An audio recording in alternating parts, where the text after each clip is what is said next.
The Amalgam episodes continue. Episode 2 of our Amalgam collection sees us looking at DC's slate of 6 one-shot issues of Amalgam Comics during the DC versus Marvel comic event from the 90s. Is it good? Is it bad? Or is it somewhere in between? Find out because the Byword starts now.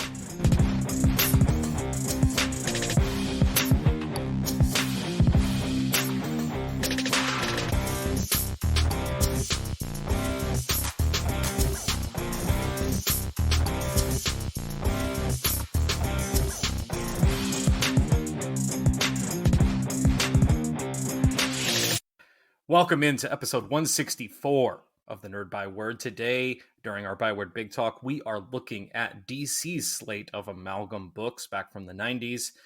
We are looking at the 6 one-shots that they were responsible for publishing, including Amazon, Assassins, Doctor Strange Fate, JLX, Legends of the Dark Claw, and Super Soldier. But first, as always, it is time for...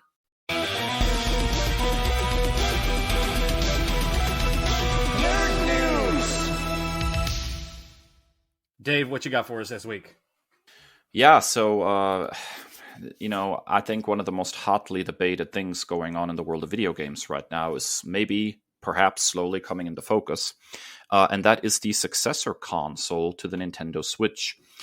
As many gamers have probably noted, the Switch has been around for a hot second, which is incredibly interesting considering console cycles tend to run somewhere between 5 and 6 years in the last few generations, and the Switch is hanging on for dear life and still going pretty strong. But there have been increasing rumors going around that a successor to the Nintendo Switch, which most people online are just referring to as the Switch 2 right now, is actually in the works, and Nintendo is targeting a late 2024 release. The problem, of course, is that Nintendo is, as always, incredibly mum on all of this speculation. But now there are increasing rumors out in the wild and leaks that indicate that there might be some real movement on this front. In particular, there was some talk that some people have gotten hold of Switch 2 developer kits, including at Square Enix, and that there is already active development going into developing for the Switch 2. And so we have now at least some indication of what might be going on with this console. So leakers are indicating that the Switch 2 is going to be backwards compatible to the current generation of games, but that Switch 2 games will be running on a new cartridge format, apparently to provide more space, is the speculation. There is some discussion that there is a new kind of camera feature involved on the Switch 2. But the most interesting thing, I think, by far, that is going around right now is that the Switch 2 is going to be a significant power boost over the Switch 1. One of the things that gaming fans have noted for quite a while already now, especially since probably the Nintendo Wii generation, is that Nintendo consoles graphically have not been on the cutting edge really anymore. I would say the last time that they tried to compete graphically was probably the Nintendo GameCube generation. And from then on, they have really focused on controller innovations and gameplay innovations, much more so than, let's say, graphical fidelity or trying to stand toe-to-toe with something like a PlayStation or an Xbox. And a lot of hardcore gamers, because of that, have kind of turned their back on Nintendo, saying that, the kind of games that they want to play, aren't really on Nintendo consoles anymore because they don't have the graphical power to run them. Well, a new leak is indicating from a guy called I Am Hero 2 that this new Switch console is going to be able to run games on par with what runs on a PS5. At a minimum, it'll pack upgraded specs so that the Final Fantasy VII Remake looks and runs like a PS5 game. Under the hood, there's some talk about a Unreal Engine-based upscaling program that is actually in demo phase right now, actually running on this new Nintendo console. So there is definitely a possibility that Nintendo has, after several gaming generations, now several consoles generations, decided to actually try to compete in, or at least be on par in graphical fidelity, and that would be quite a whopper. Now there is no indication if the Nintendo Switch 2 is going to be, continue to be a handheld console, but my guess would be yes. If they're talking about this as a successor to the Nintendo Switch. It's been hinted that select members of the press were also given a first look at this next-gen hardware during Gamescom 2023, a trade show that took place in Germany recently. And so that is fueling a lot of these online whispers about the console. When Nintendo decides to announce this thing and how much of these quote-unquote leaks and rumors turn out to be true, that's anyone's guess at this point. I think it's fair to expect a successor to the Nintendo Switch sooner rather than later, as the hardware is getting long in the tooth. And Nintendo is definitely going to look to upgrade in some way, shape, or form. But it's definitely something to watch. It would be very interesting for a Nintendo console, and a portable console at that, to have some kind of graphical parity with what can run on a PS4 or PS5.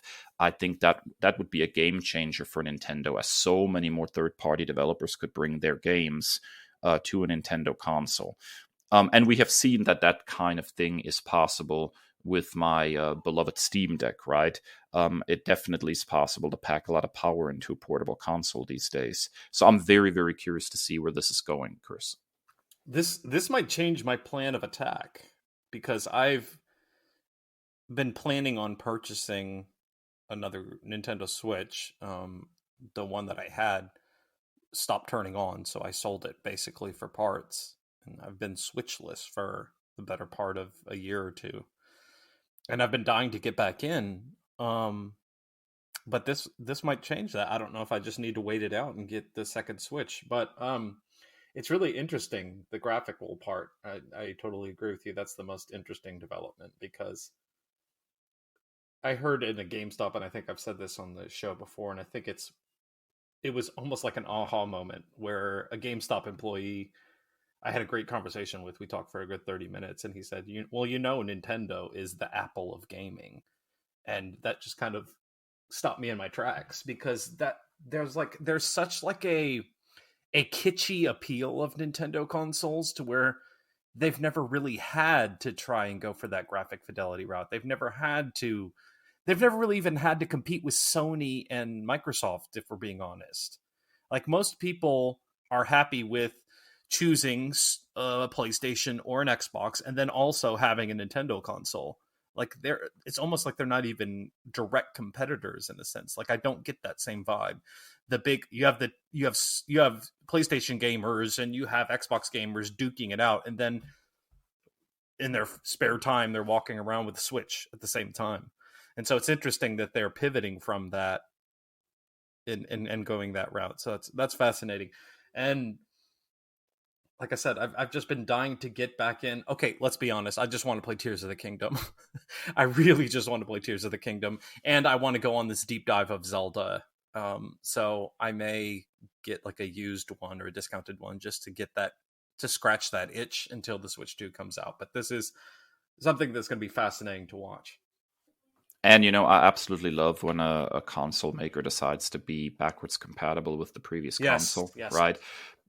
Because then there's really no drawback in upgrading, because your entire previous library is playable on the new hardware, maybe with some additional benefits, and you have access to a new library of games, So I think if that's true, that is, that'll make my heart happy, because I love a good backwards compatible system. That's why upgrading to the Series S for only $250, especially when you could do something like an Affirm payoff, like, it was a no-brainer to me, because all the games, all the hundreds and hundreds, if not thousands of dollars I've spent on the Xbox One generation of gaming, I was ready to rock and roll right there with no hitches, no problems. I would so jump on that system if it wasn't for one little problem. I have a massive, massive 360 and Xbox One physical library, and without a disc drive, I can't play any of those games.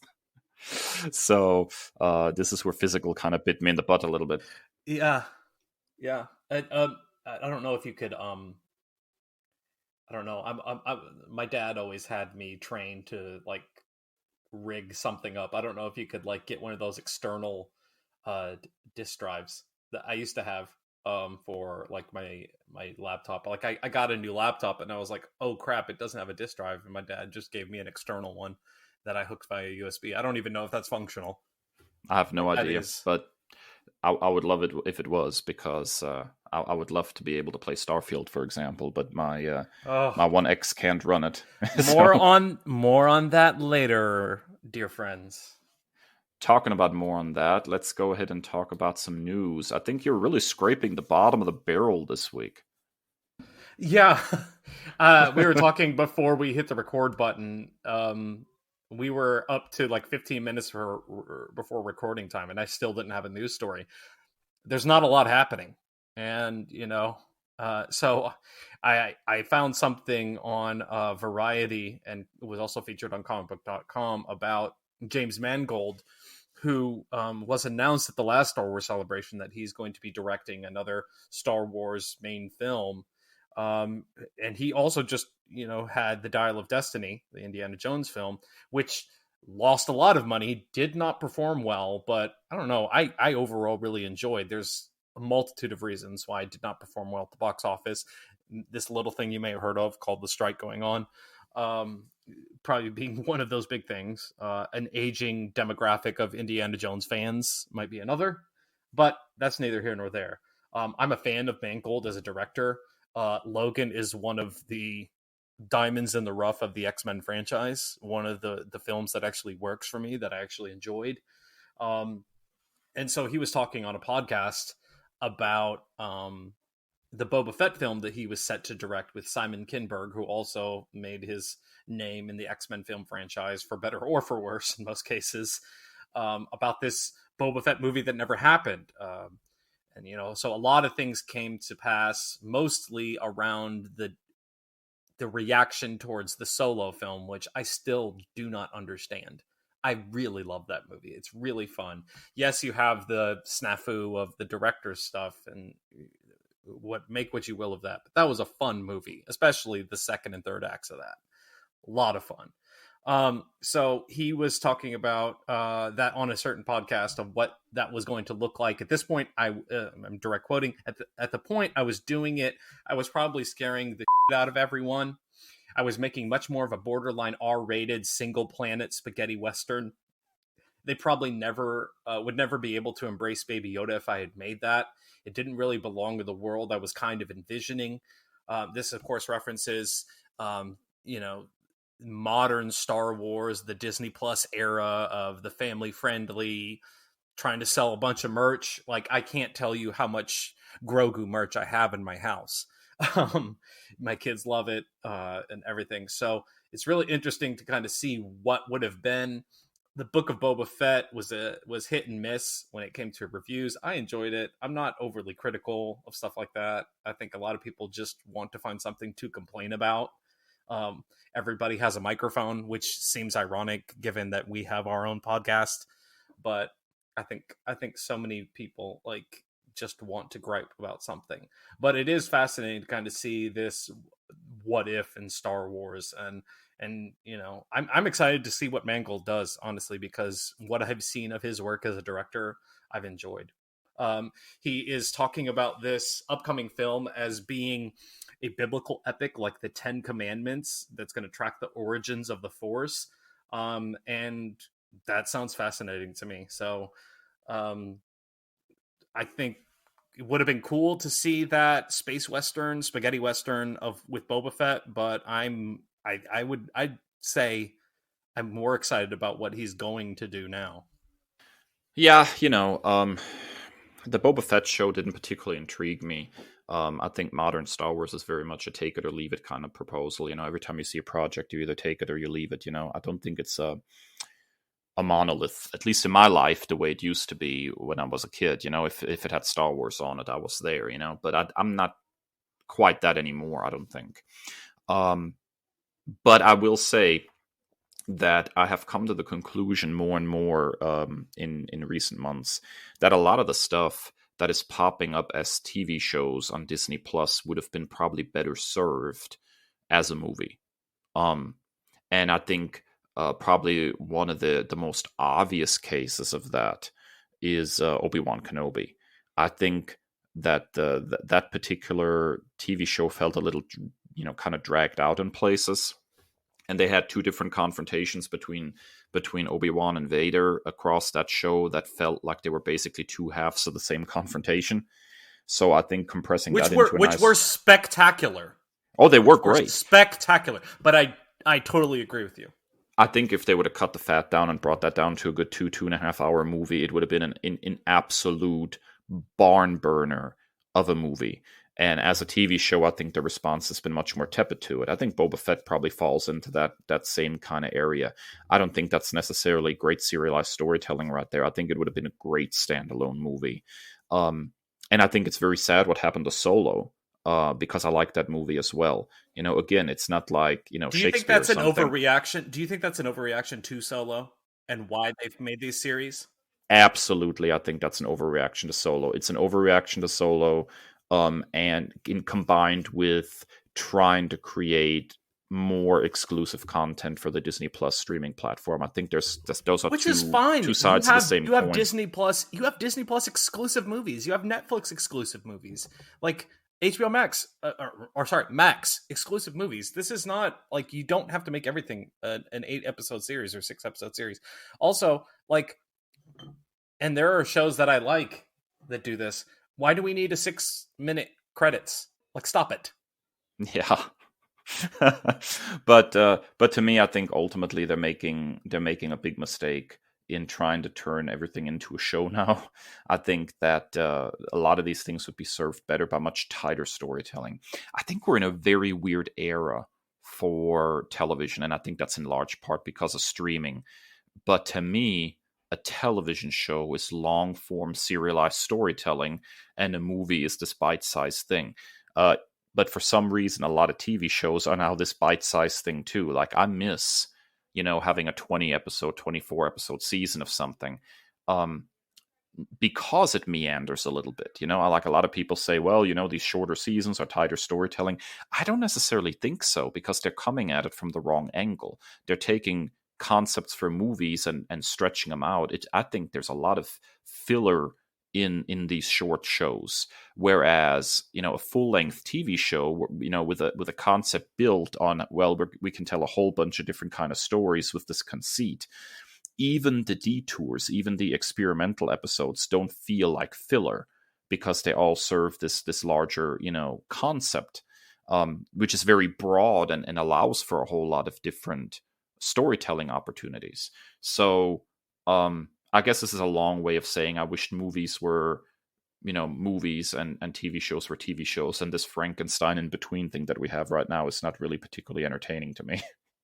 I think it's, listening to you say that, it kind of dawned on me that I think we have some unintended consequences, or we have the Mr. Bean meme of where he's copying the dude's notes. Have you seen that clip where he's yes, copying the guy's work? I think a lot of these streamers, Disney Plus being one of the first ones out of the gate that was trying to be a direct competitor with Netflix. I think a lot of these streamers are just trying to copy the Netflix model when it comes to a series, and they have to make something a series. And I also think the other big one is it's the MCU fallout, where everything has to have a cameo, everything has to have a mid-credit, everything has to have an interconnected bit. And that's not necessarily the case. If you tell a tight and good, complete story, you're not relying on that. And as much as I love the intellectual properties that we're discussing right now, I don't need an oh my god moment. I don't need a social media reaction video for everything. The last episode of Ahsoka gave me a great moment like that, but the fewer of those that there are, the more meaningful that they are. But if you're trying to like manufacture an artificial moment like that every episode, like it's really interesting how you say that. And I've pressed the pause button on my Buffy the Vampire Slayer for multiple reasons, but kind of watching that show and how episodic and how formulaic it is, it really kind of proves your point. I was a huge Monk fan back in the day. There and there was I was also a huge Psych fan. USA Network. You and I kept USA Network afloat. I think so, yeah. with between professional wrestling and those shows that showed up usually afterwards. No, I watched a lot of that in like syndication and streaming, but it's just so interesting. Like even the Sherlock Holmes show Elementary, I used to be a big fan of on CBS because I'll watch Lucy Liu read the phone book, and gender bending that role was fascinating to me when that first came out. I fell off, but it was fascinating when it first came out. And it's just funny. I was a big Walker Texas Ranger fan, but the formulaic nature, with 48 minutes into an episode, the big reveal is going to happen, and then you have the last 10 minutes of the episode is the conclusion, and you can set your watch to it. But now we've tried to reset this formula, and like you said, this Frankenstein monster that we've created, I don't know that there's like the young Frankenstein scene where it's like, it's alive. I don't know that it's alive in a lot of most cases.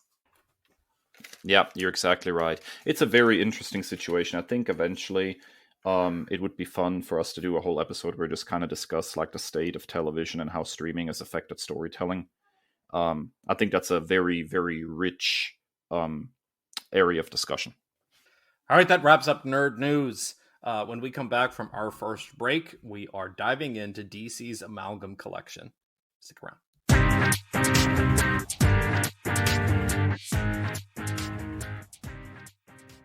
Welcome to the main segment of today's episode. We call it our Byword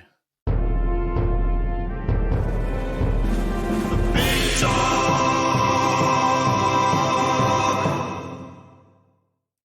And based on how much we enjoyed last week's DC versus Marvel, we decided to dive right in to the Amalgam books, which happened between issues 3 and 4 of DC versus Marvel, and were this smashed up mashed potatoes with the peas and the corn in it, the KFC famous bowl of comic books between the big two in the 90s. This was peak 90s comics, ladies and gentlemen. There were 12 one-shots, 6 of which were published by Marvel, and we will look at those during our next episode, but these 6 were published by DC Comics, and we will do similar to what we do with our Comic-Con or Star Wars Celebration reactions, where I just throw one up and Dave will react to it, we'll have a discussion, and we'll move on to the next. So, first, we have Amazon, which is an amalgam of Storm, Aurora Monroe, and Wonder Woman, written by John Byrne. And what is your reaction to this one, Dave? All right, so I think Amazon puts us in an interesting position where we right away have to admit that the conceit that Amalgam Comics was merging 2 characters into one character was not always 100% true.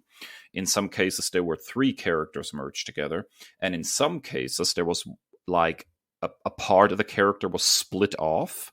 I'm looking, for example, at Darkclaw, that we're going to talk about later, which is supposed to be like Batman and Wolverine, but then you have a Bruce Wayne character running around separately elsewhere.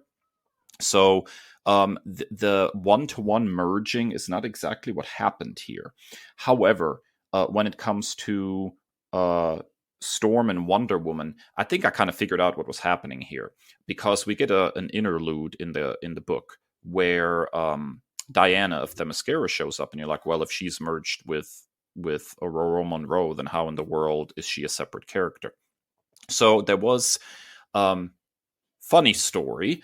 In these comic books, they had a fake letters page in the end of it, where they basically like acted like this has been an ongoing series forever, and there's all these events in the history, and people are commenting on it. And one of the storylines that is alluded to on the letters page of this issue was the contest. And this was a Wonder Woman story, actually, for realsies in DC Comics, where Artemis actually won the right to be Wonder Woman, and Diana was actually not Wonder Woman for a little while. She, still starred in her own title and was running around in like biker shorts, but she wasn't Wonder Woman anymore. And Artemis, another Amazon, served in that role.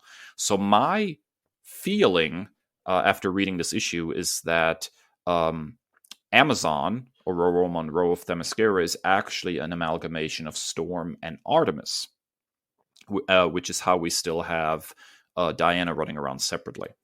So that was, I think, really an interesting thing that they did here, because you have this like sisterly dynamic between the two characters, but they're also rivals. And I think that was a really interesting choice here. But the story basically, in short, is that we get the origin story of Amazon, of Wonder Woman, that she, is actually from from man's world, was in a shipwreck, and then was raised as an Amazon and was named Wonder Woman. And she encounters Poseidon in this story, who's a bit of a, let's be honest, because he actually just a tad. because he actually sunk the ship that had her parents on it, because her dad was like a professor, I guess, and was like studying antiquities, and removed something of Poseidon's from the ocean floor. And so she has like this battle of both strength and wits with Poseidon throughout this issue. I think my favorite thing by far in this issue is that it's actually resolved with words and not with punching. I was hoping you were going to say this. Yes, I love that. I love that she basically like got to Poseidon with her words and shamed him for his actions. I thought that was probably the best, coolest thing about this, because it really speaks to what I think is an essential Wonder Woman trait, which is that she is non-violent when she can, that she looks for the peaceful solution, and the fact that the character actually found this here is really cool. It was the one thing I liked about Wonder Woman 84. Yes, absolutely. Now, obviously, Byrne is a bit of a controversial figure these days. I will say that taking that out of the equation, I think the art overall is pretty strong here. The writing is very, very, reminiscent of a lot of his 90s work. He was obviously involved in Superman pretty heavily in the late 80s as well. And so the writing, I think, of this, I have trouble judging, because it feels sort of like a very comfortable old pair of jeans. Like I've been into this guy's writing so much, reading all of the Superman stuff he wrote, that it feels very familiar and comfortable. I liked it overall. I think it was not without problems, but I thought it was a really interesting issue. And I think it also did something that a lot of Amalgam Comics didn't do well, which is it makes it feel like there has been a story before this issue, and that there's a whole lot of story potential after this issue. And I think there were a lot of Amalgam writers that missed that conceit a little bit. So when you reach the end of the issue, it feels like an end, not like there's more story to tell. I'm looking at you, Assassins. So I like that a lot. It felt very much like a lived-in world. I think it worked on that level very well. Chris, what was your take? Yeah, my greatest criticism is something that unfortunately has not gotten a lot better. And I call it the crushed white strips effect when it comes to black characters, and Storm being the most prominent black character in all of comics, perhaps, suffers from it more so than most. This colorist and we need to step outside. Also, John Byrne, who drew Storm a lot with both the Marvel team up but his also Uncanny X-Men run with Chris Claremont. He loves giving her the blue eyes. He loves giving her blue eyes. He also loves giving her cat's eyes, but more on Catsai later. Um, but yeah, it was really hard to overlook the whitening of Storm. Really hard to overlook the lightening of her skin tone. Also, just like the basic whiteness of the Greek pantheon. Um, I'm a huge Percy Jackson fan, and so I mentioned this to you and by text. Like seeing Poseidon just as a straight up ass was definitely an adjustment, and that's certainly one path that a lot of Greek mythology takes. And DC is right up there with the tops when it comes to depicting them as a-holes. Wonder Woman Astoria is chief among them. A great story that I definitely need to go back and finish. I read the first one, was just captivated by it. But I absolutely love the resolution. The fact that she was like, listen, like, mankind has abandoned you because they found technology, they found science, they found other gods to replace you. And the one person that is trying to make you relevant again is who you banished to the bottom of the ocean. And so, like, that was just like an incredible moment, even better than Wonder Woman 84. In my opinion. But yeah, it's really hard to overlook the sepia tone Storm. But I enjoyed this issue overall. Like anytime the Greek gods are involved, I'm usually there for it.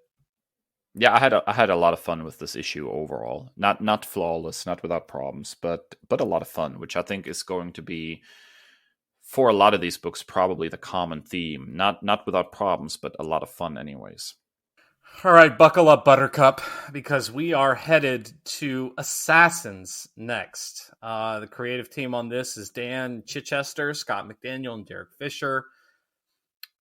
Dave, just go. I hate this book. I really dislike saying that about any comic book because I always look for redeeming qualities and everything. We are a very positive podcast, and we try to, see the good in everything. We have our limits, and this is that limit. And this is that limit. So Assassins is the story of Catsai, which is an amalgamation. Just say it out loud. Wait till you see it spelled. Which is the amalgamation of Catwoman and Elektra, hence Sai. It's not Cat's Eye, it's Catsai. And Dare the Terminator, a amalgamation of Deathstroke the Terminator and Daredevil, which inexplicably two males makes a female, I guess. So these are two female assassins who are hired to take out the big question, which is an amalgamation of Kingpin and Riddler, and he's very much called Big Question because he's still very, very obese. Get it? He's fat, Dave. Yeah, so it turns out that he actually hired them himself because he wants to take them out, and he also wants to, fake a assassination attempt on him since he's the mayor of Gotham, and he thinks he's going to get, sympathy votes, I guess. I don't even know where to start with this one, man. The amalgamations are rough here. It's very, very odd. Like Dare, for example. Okay, look, I understand why they wouldn't want to call a female character Darestroke. Okay, I totally get that, but it was not helpful that her outfit is essentially, very cheeky. Let's put it that way, and that most of her butt is hanging out. It's a very interesting design choice. It's peak 90s comics, let me tell you. She's blind, but is also missing an eye and is wearing an eye patch, which is the ultimate vision overkill. The thing is, Scott McDaniel's art here doesn't work at all. There are places where I don't even know what's going on. The one where Jimmy Urich, I'm looking at this page right now, and the Big Question just has this straight face, looks like Grimace bleached face. Oh god, it's and I'm actually a Scott McDaniel fan because he did a stint on Nightwing that I thought was really cool, very stylized, but also very cool. So I cannot say that I don't like McDaniel's art generally speaking. It's just that it doesn't it doesn't really work here. The worst thing by far to me probably is the continuous puns hinting at who is included in these amalgamations. At one point there's like an amalgamation that includes Cable, and it like mentions cybernetic With Cable. cybernetic Cable! Yeah, and it's like, it's always in bold. They refer to Big Question as a kingpin at one point, and it's in big bold in the narration. Like, it's so quote unquote punny that it's very, very difficult to take seriously. When I get tired, I get cranky. Yeah. Also on the fake letters page, they like have all these letters that are like, these are characters that have been separate, and everybody has been clamoring for them to have like a comic together, and then it ends with Dare dying. So having her head squished by the Kingpin. Oh, excuse me, the Big Question. So it's the first issue of a new series that is combining these two characters, and then they immediately kill that one off. This is what I meant when I said this book isn't playing fair with the premise, because it's supposed to leave you in a place where you feel like the story is going to continue. Also, okay, I want to mention something else that I found really odd. So when they talk about Catsai's origin story, she's like living on the streets, right? And is like imitating cats in order to have like survival skills. but then out of nowhere, her dad is named an ambassador. Like, that is the best rags to riches story I've ever heard, from living on the streets to an ambassadorship in 2.2 seconds. I'm not quite sure that the combination of Catwoman and Elektra works in that way. Like, that just struck me really weird. But this is just like, out of the batch of comics that we read, and penniless at the same time. This is by far the worst of the 6 Amalgam books we have read for this episode by a huge margin. I actually read these books when they were first released in the 90s. And even then, as a kid of 12 or 13, I was a middle schooler when I read this. I was like, this is dog doo-doo. Like, I cannot believe somebody put this out seriously. I do not know what misfired here, but it just doesn't work. It's like farting on an elevator. It's wrong on so many levels. It's just so bad, Chris. You missed another pun. The fake letters page is called Last Rites, as in WRITES. Oh my god. Yeah, I definitely had to be under the influence while I was reading this book, and I had to go grab another one just so I could talk about it. The only positive thing that I appreciated about this book is that Catsai has beautiful curly hair, and it's big. That's it. That's all I got.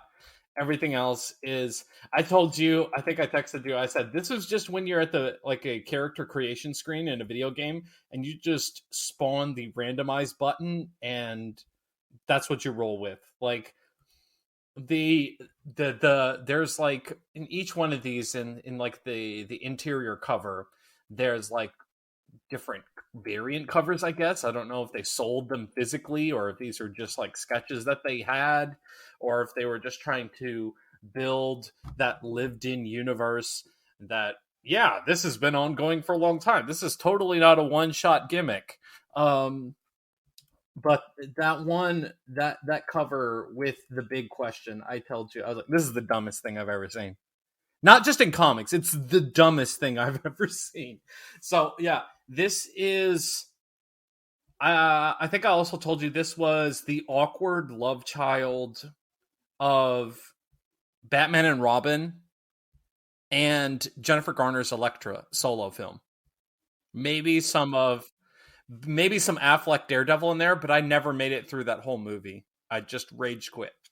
I would probably say that this is worse than any of those. It's just, man, this comic makes me feel bad to be a comic book fan. I think that's the best way to put it. It just makes me bad that I like comic books. Every time I was bullied, maybe they were justified. That's when I was bullied as a kid for being a big old nerd. This is the comic that everybody read that was bullying me. They saw this and was like, you know what? I should shove him in the locker again.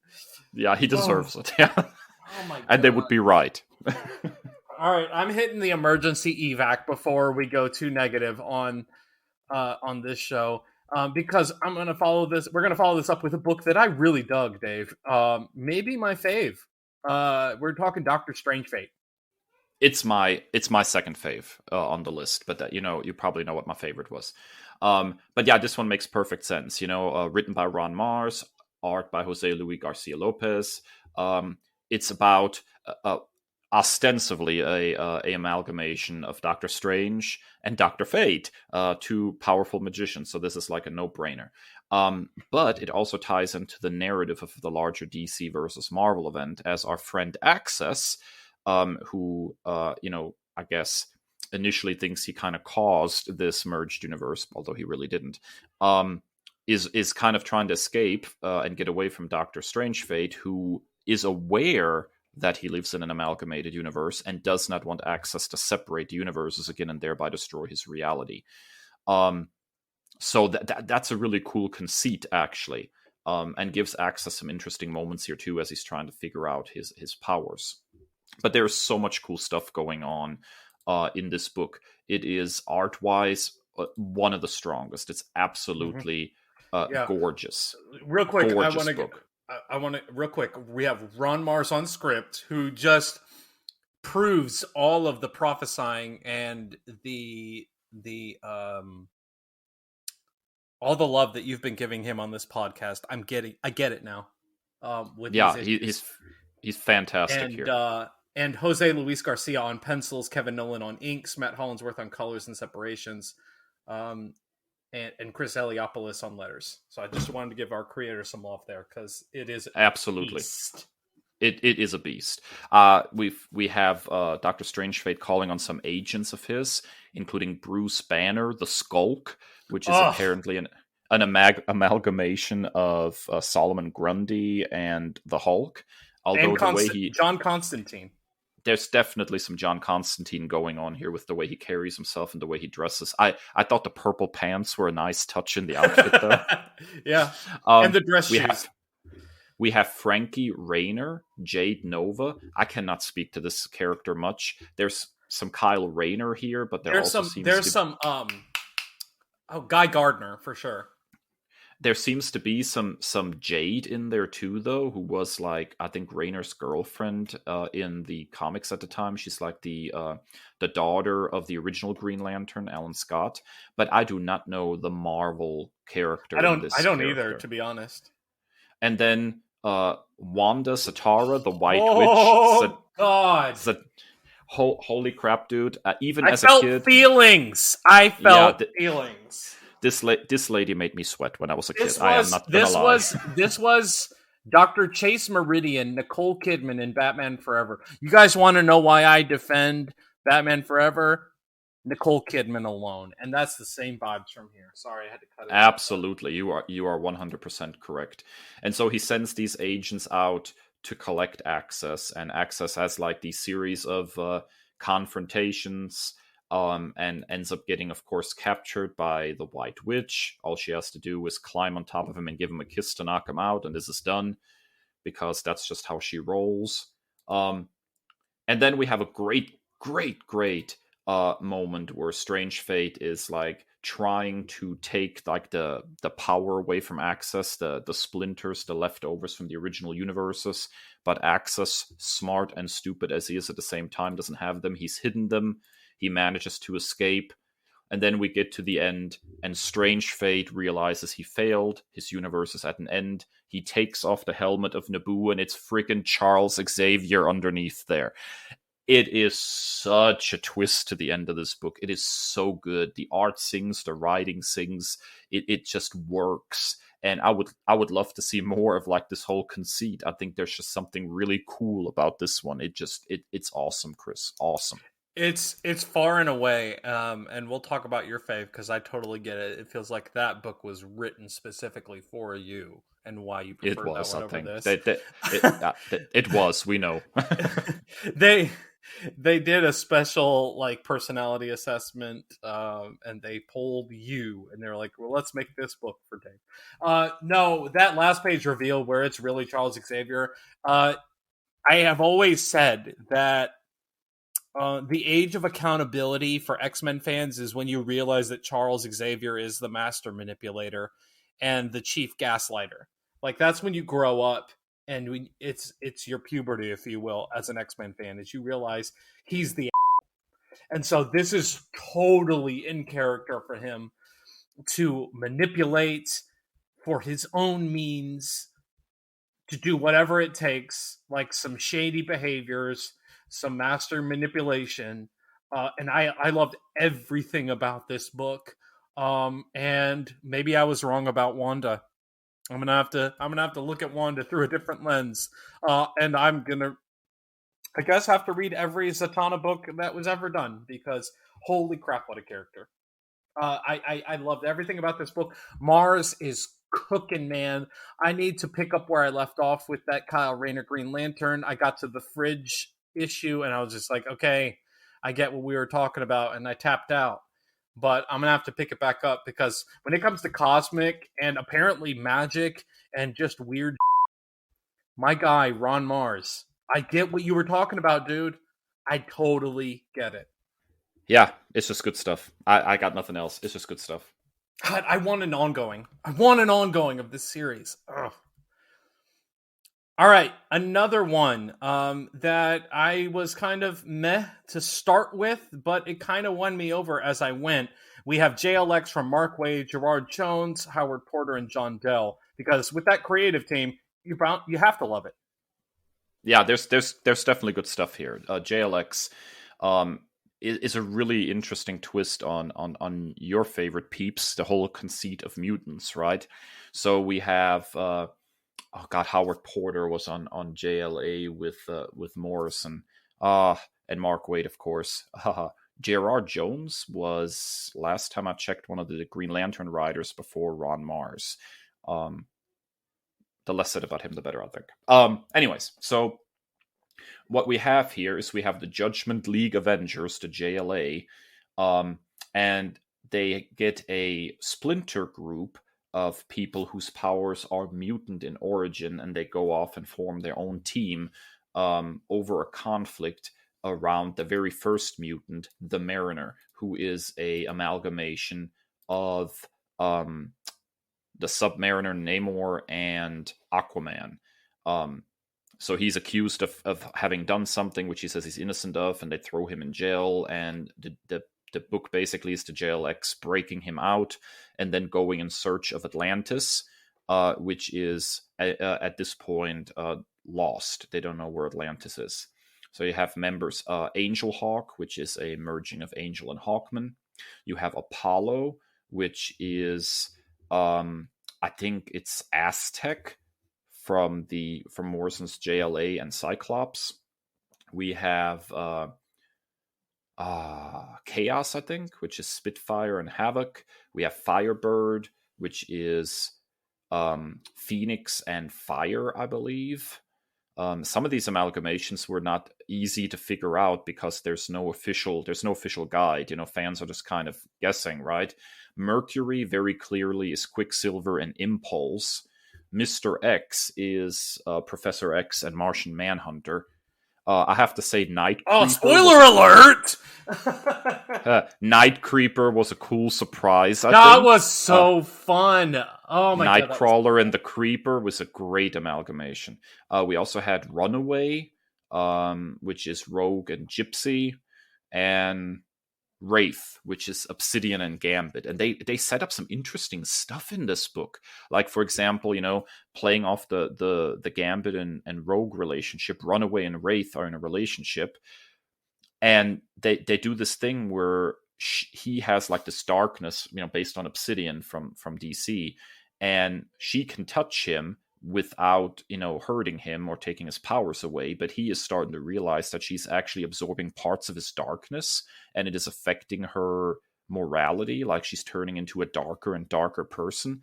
Like, that kind of layered storytelling in this book I thought was so cool, and again speaks to like this idea that this is a lived-in world and this has been going on this whole time and will continue, right?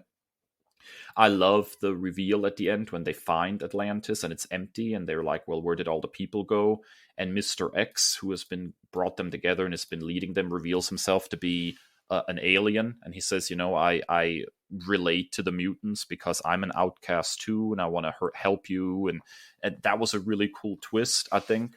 And a really cool play on his telepathy too, because you could, see the Xavier of it all with telepathy, but Absolutely. adding that in there was fascinating. Yeah, so I really, really like this book. And I think having Porter on the art gave it immediately a JLA vibe from that era. Like the art feels like he brought the exact same vibe and style to it. It's so epic, and like the close-ups on the characters is great close-up on like Mercury, the Quicksilver Impulse merge, and it's like that look of determination and the gritted teeth. It's a great shot. It very much feels of a cloth with this epic Morrison, Porter JLA run. So I love this. I thought it was very, very cool. I'm not the biggest X-Men fan, this. But the way that they merged these characters here, I thought they created a really interesting dynamic and a really interesting concept. Like, I would love to see this group of mutants in search of Atlantis. Like, I think that is such a cool conceit for a story. Looking for the home of their ancestry, and like looking exactly for a safe place, a haven, if you will. No, here's a deep cut. You also get like the Bishop M tattoo on Martian Manhunter / Mr. X. So that was fascinating. That was cool, yeah. Yeah. The Amalgam character that was Nightcrawler and Beast Boy or whoever, like that was really, really cool. It was hilarious to me. I saw the Gambit-esque character. I didn't know the DC counterpart, so I saw some Nightcrawler in him as well. But then you have like Rogue, who's like I was like, that's just Rogue. If it ain't broke, don't fix it, I guess, with 90s comics and the popularity of Rogue from the X-Men animated series and let's be honest, the cake. And then as a Cyclops fan, I was always happy to see who is Aztec. I don't know who that is, but I'm fascinated to do a deep dive now based on that, because as a Cyclops fan, the transitive properties already have me intrigued. And then I'm a Namor fan. I'm a Namor, like I'm really fascinated by Namor in the comics and like his elitist nature, but like at the same time, like he's not all wrong, he's spitting facts sometimes. Yeah. Aztec, if I remember correctly, was a Morrison creation in JLA and got a spin-off series in the 90s that was decently successful, but the character has not really been used in several years. Was a cool character, though. I think you'll be interested. I think there was something there. I'm here for an Aztec revival. Listen, if there's Mesoamerican mythology, I'm in. Yeah. We give Greco-Roman. That's why, and it's unfortunate the stuff that's come out about Tenoch Huerta, because like, welcome to 2023. These people, these celebrities that we build up have accusations of sexual assault come out, but regardless of that, it can be hard to separate art from artist with deplorable things like that. Jonathan Majors as well. We still don't know what to make heads or tails of that, what Marvel's going to do, but I still hold that what they did with Namor in Wakanda Forever was just absolutely a stroke of genius. And just including Mesoamerican mythology, when we have Greco-Roman saturation to the nth degree, Norse saturation when it comes to mythology, but Mesoamerican mythology gets kind of waylaid and African mythology gets waylaid and kind of kicked to the side. So any influx of lesser appreciated, lesser mainstream mythology, I'm here for. All right, now we go to another peak 90s book. Probably, if you're talking about the 1990s, the two most popular characters of that time, a complete amalgamation of Wolverine and Batman. I'm just excited to hear your reaction to this because I love the way you pronounce Wolverine. Wolverine? Why? Is it the German accent? It's the German W that gets me. Yeah, sorry. I love it. I unironically love it. I'll tell you right now that the cover to this was a poster hanging in my wall at one point. Absolutely, I see why. It's an absolutely gorgeous cover.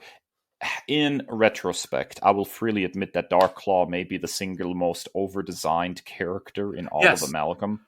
There are so many spikes. Real quick, Dave, I want to get in here. I want to get in here with our creative team, Larry Hama, Larry Hama gets it. For many reasons that I'll cover in a moment. Larry Hama, Jim Ballant, and Ray McCarthy. Yeah, so I will say easily the most over-designed character in all of Amalgam. All the spikes and protrusions, the teeth on his mask. I was like, the teeth on his mask alone. But you know what? I will say it. There is something so 90s cool about this suit in its excesses. I can't help but just love it. Like it's cool. It's cool. I can't help it.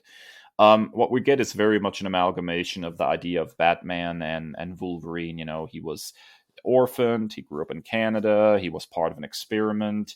He was the experiment's failure. You have the success, a killing machine that is insane, which is Hyena, right? Great amalgamation of the Joker and Sabretooth.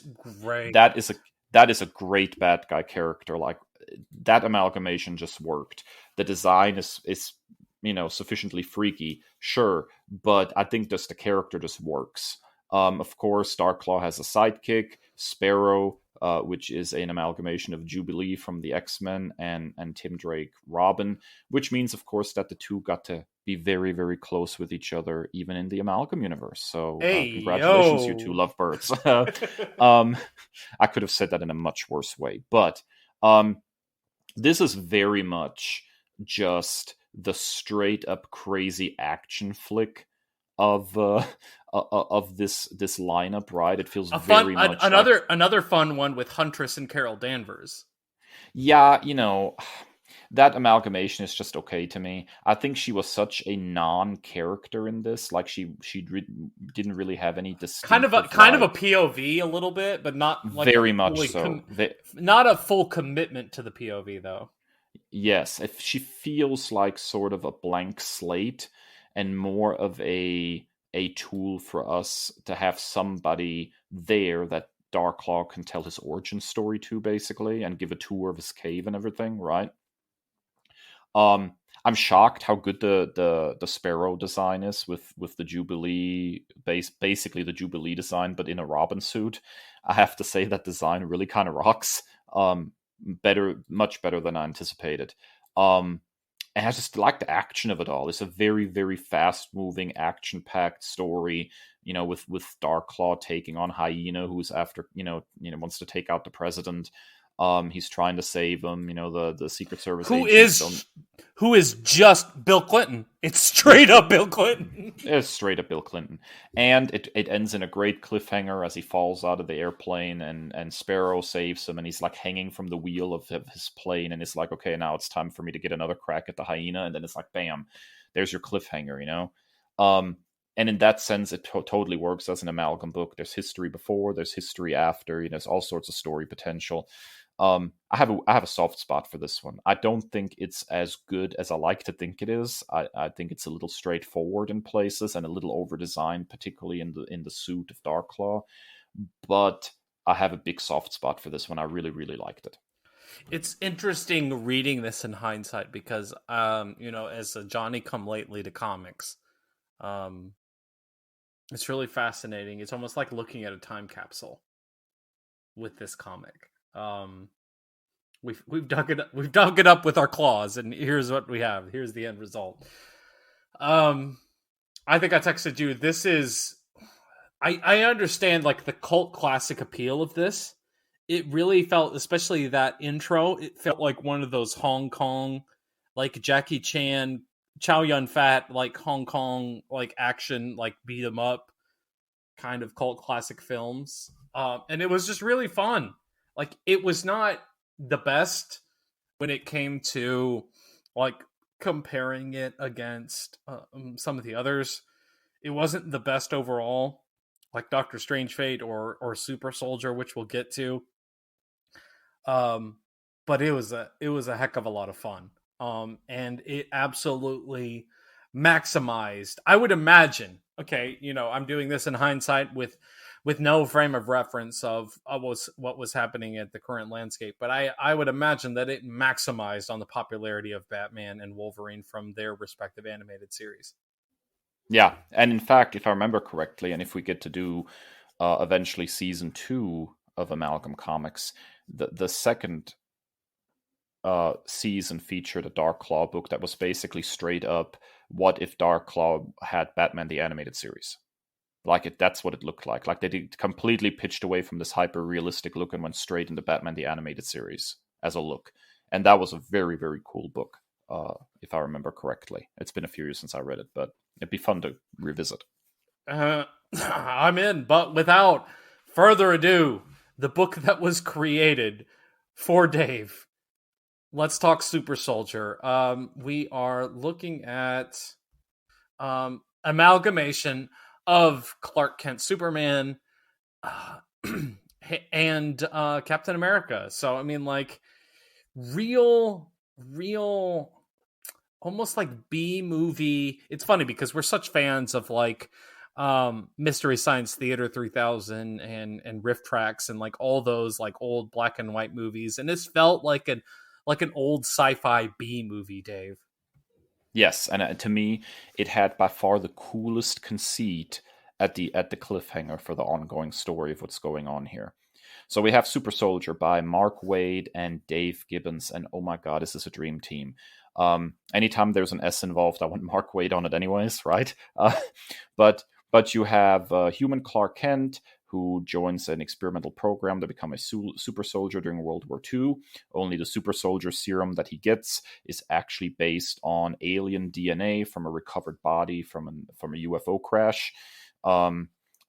Much like Captain America, he goes into suspended animation. Here he's revived in modern times, and has to take on one of his great enemies, the Green Skull, who, I think this is a stroke of genius, is Lex Luthor, who's actually a hero of World War II for developing the bomb that ends the war.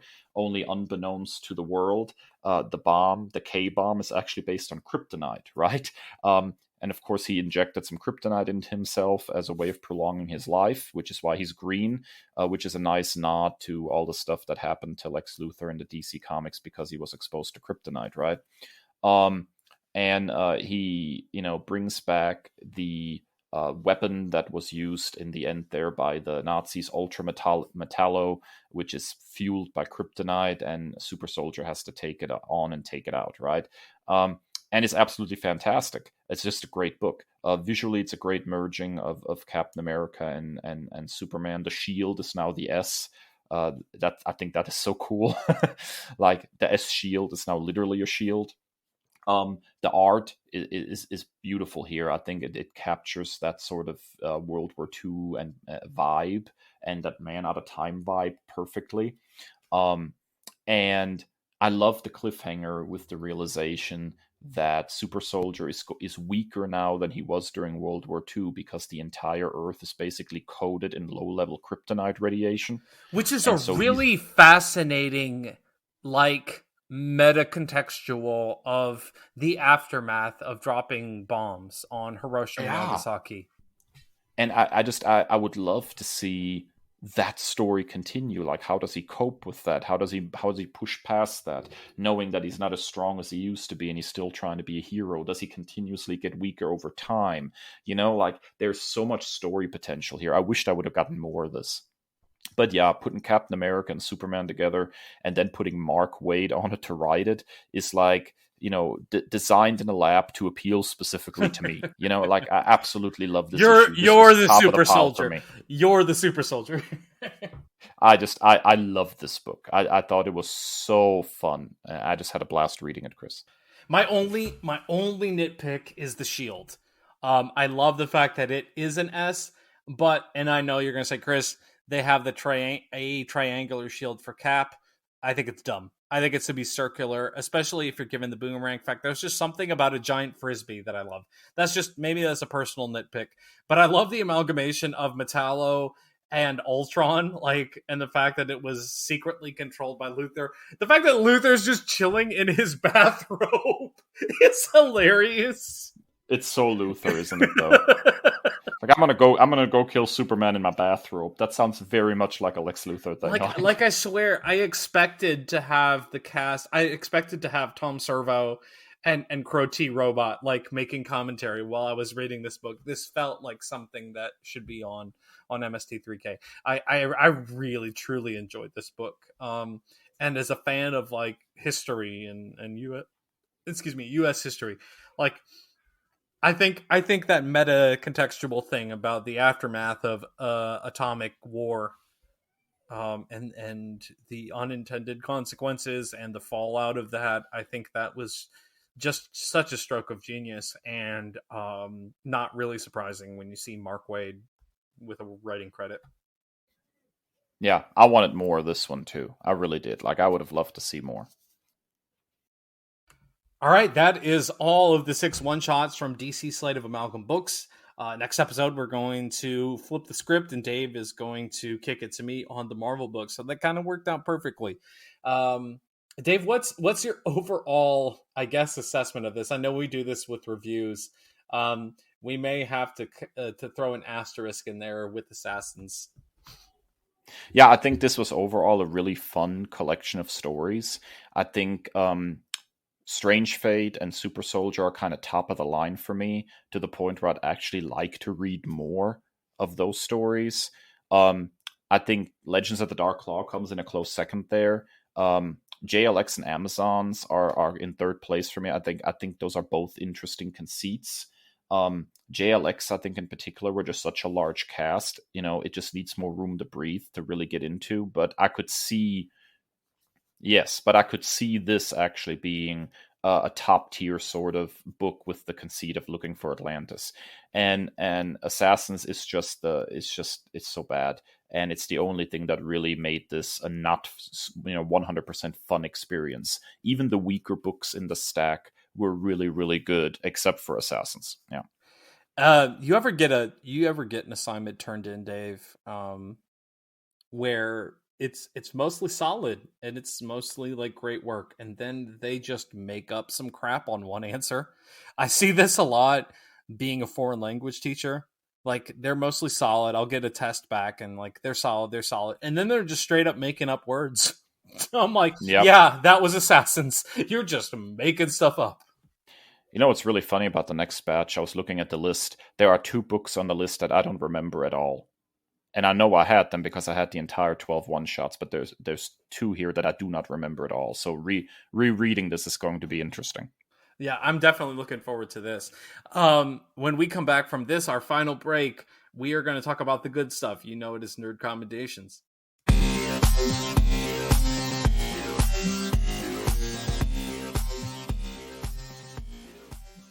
Often imitated, never duplicated. We are talking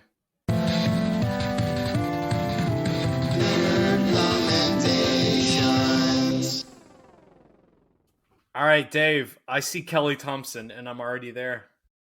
Yeah, I did say some things in the lead up to this book launching when we first discussed it, as far as the news that it was coming. But Kelly Thompson is writing a new Birds of Prey book with Leonardo, Bastos, Romero on art. And initially, I was a little questionable about the lineup, in particular, the inclusion of Harley Quinn and the exclusion of both Huntress and Barbara Gordon. As a huge Birds of Prey fan and somebody who's read every issue of Birds of Prey in the various incarnations, to me, the dynamic between Black Canary and Barbara Gordon, be she Oracle or Batgirl, is sort of the heart of the book. And so I was a little sad that, that wasn't happening. However, I am willing to say that despite my misgivings about that exclusion, this is an absolutely solid book. Here's a tagline from DC. Every mission matters, every life saved is a miracle, but this time it's personal. Dinah Lance is one of DC's most elite fighters, and combined with her sonic scream, she's a fearsome foe in any scenario. But sometimes even the Black Canary needs help. Faced with a personal mission brought to her by a mysterious new ally and up against near impossible odds, she reforms the Birds of Prey with an unrivaled group of badasses: Cassandra Cain, Batgirl, Big Barda, Zealot, and Harley Quinn. And only one goal: extraction without bloodshed. But what could possibly go wrong? Who she's trying to extract is Sin, a character that is related to Black Canary, and where she's trying to extract her from, spoiler alert, is revealed to be Themyscira. So they're going to try to actually save somebody from the Amazons, which is just an absolutely fun conceit, jailbreaking somebody from Paradise Island. So yeah, I really liked this. I thought the art was really good. But most importantly, I think to me, is that Kelly Thompson gets these characters and does a really good job capturing them. Her Black Canary feels like the Black Canary I've been reading about for most of my life.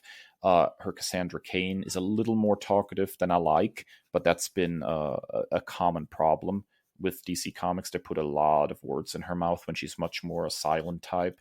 I do like, though, that there is a part of the book where Cassandra Cain says, "Let me tell you a story," and when she's done, everybody's like, "You hardly even said anything. You're not good at telling stories." And I was like, okay, you get that she's supposed to be quiet, right? Her Big Barda is really fun.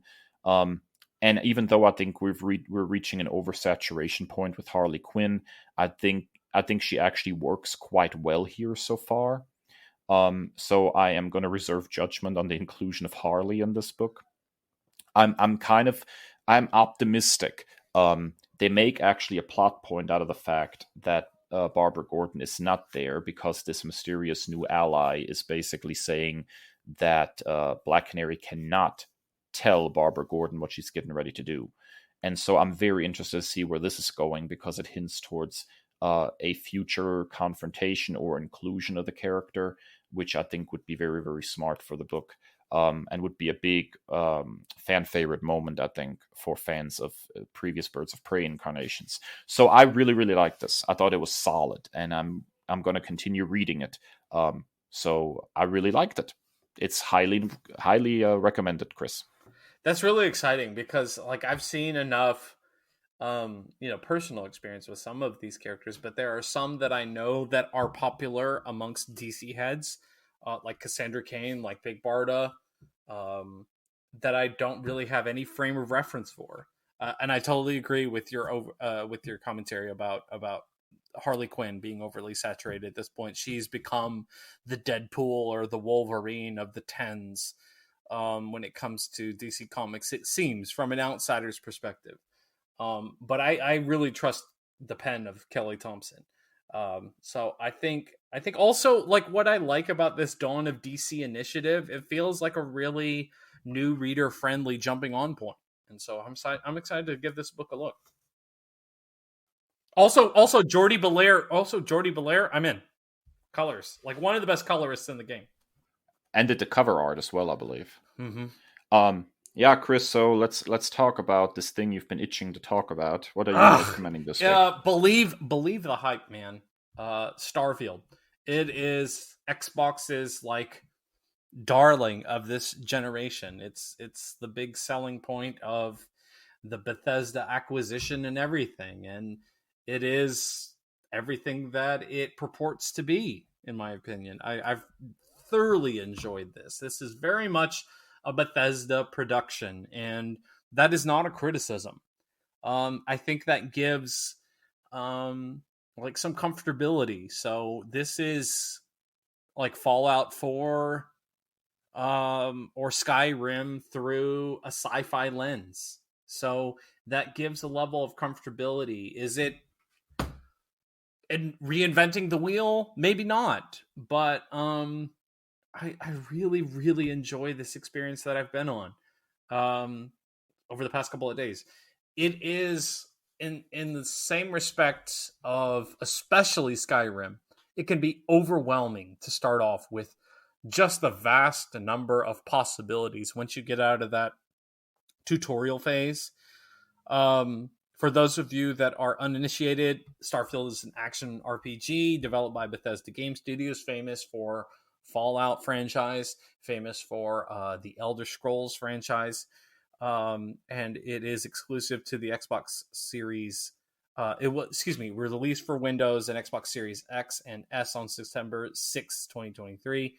I'm really just having a great time. Like, I'm getting my Han Solo on.